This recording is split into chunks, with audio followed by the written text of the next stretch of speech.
On a quiet street on Frederiksberg in the middle of Copenhagen, three guys are planning a war.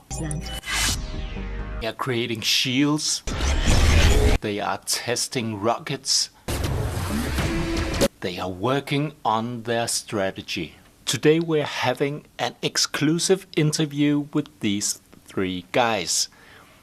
They are Gamacolus, and they are creating a virtual reality sci-fi tech shooter game. Let's go and talk to them.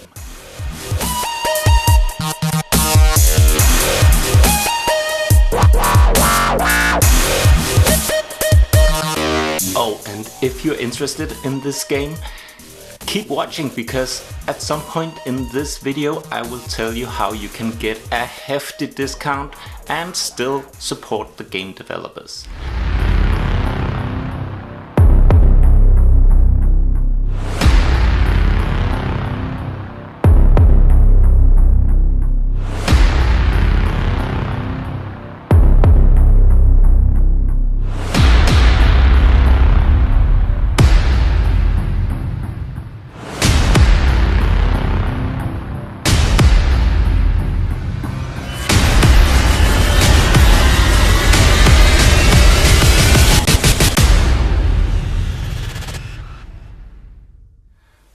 A few years ago, virtual reality was the next big thing, but it never really got the breakthrough as expected. How do you feel about this? Well, I think, I guess it's with all new technology, there's a time, from when it first hits the market, when it first becomes available to the general public, and when it really catches on. And I think this is just another example of something that's going to take longer. But looking at the number of VR headsets being sold this year and last year, it seems that it's catching on. We're talking, what, 5 million of the expensive ones to date, and of which I think it's 3 of them was sold last year. So I think it's catching on. Also, this is round 2, right? So we tried to do VR back in the 90s, and you had these huge headsets, and it was just physically impossible. We didn't have the technology yet. Now with all the mobile phone technology and small displays and all that, it's become mobile enough to actually be a reality. But it's such a new media, such a new way to do gaming or have virtual experiences that people also need to get used to it, because you have the VR sickness and all these sorts of weird complications. But once we found the best uses for the media, then it's definitely going to catch on. But we're still in early days. And what kind of competition are you up against in the VR gaming scene? So actually it came a little bit as a surprise. We were hoping that because the number of headsets are relatively few, there wouldn't be much competition from the bigger studios, because if the total market size is maximum 5 million units, it may not be interesting for the large studios. But it seems that actually some of the productions that come out these days, well, they're quite large in terms of quality and content. So I would say the competition seems to be tougher than we initially thought.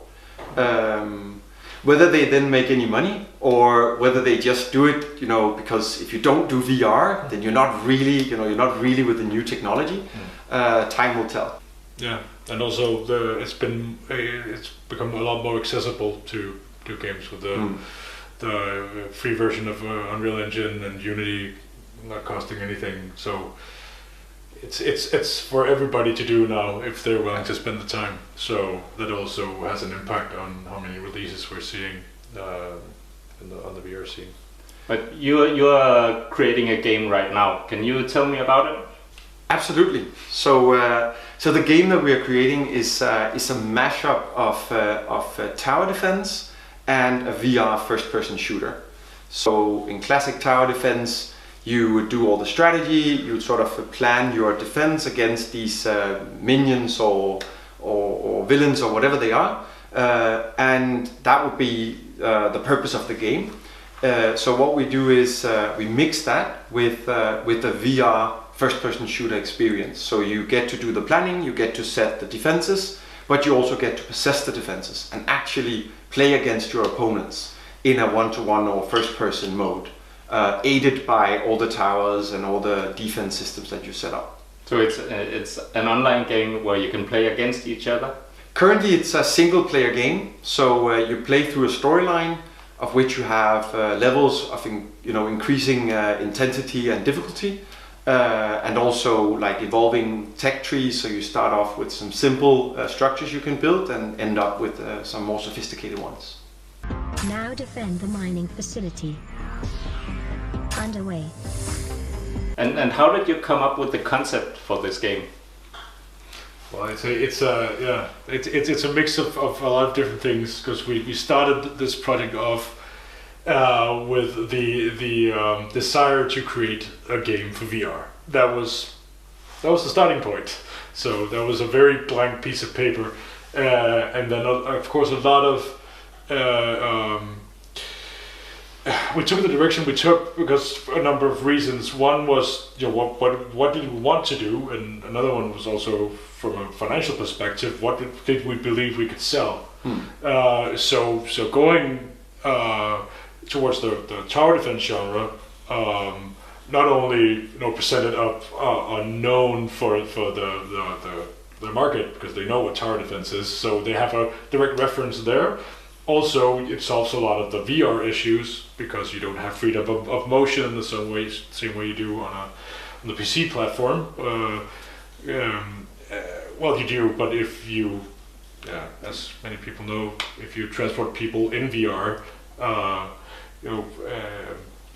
it causes motion sickness. Yeah, exactly. Yeah. And if they're disconnected from the motion, the inner air reacts and it's not good. So we wanted to avoid that, and tower defense is a very stationary based kind of fighting mode. So that was ideal for VR.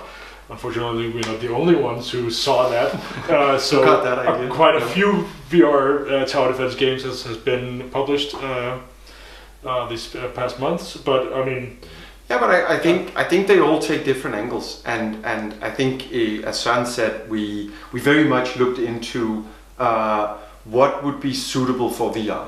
You know, what is it good at? So first-person shooter mode is an obvious one. You've got two hands. It's not this.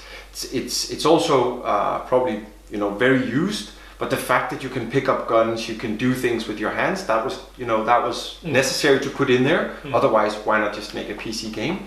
And the fact that you had to be stationary and yet travel and have some kind of experience of a bigger world, we wanted to put that in as well. And well, tower defense fit the bill in terms of allowing us to let the player be stationary yet move around or have reason to be in different areas of the same level, so that we got something more continuous going. Okay, and what are you doing to promote the game and your small company here? So Alex, the third guy on the team, he's spearheading the marketing initiatives, of which of course we are marketing it on Steam and soon also the Oculus store. But that's more of a where we sell it from, and then of course we have a Facebook page, Twitter, our own web page. We do as often as time allows. We do small takes from our development to show what we're working on, and then of course we're also presenting the game on a number of marketplaces, other than on Steam and Oculus. And if you're interested in trying out this game, I'm trying to get these guys to give me a discount code so you can get it a little cheaper and a little faster.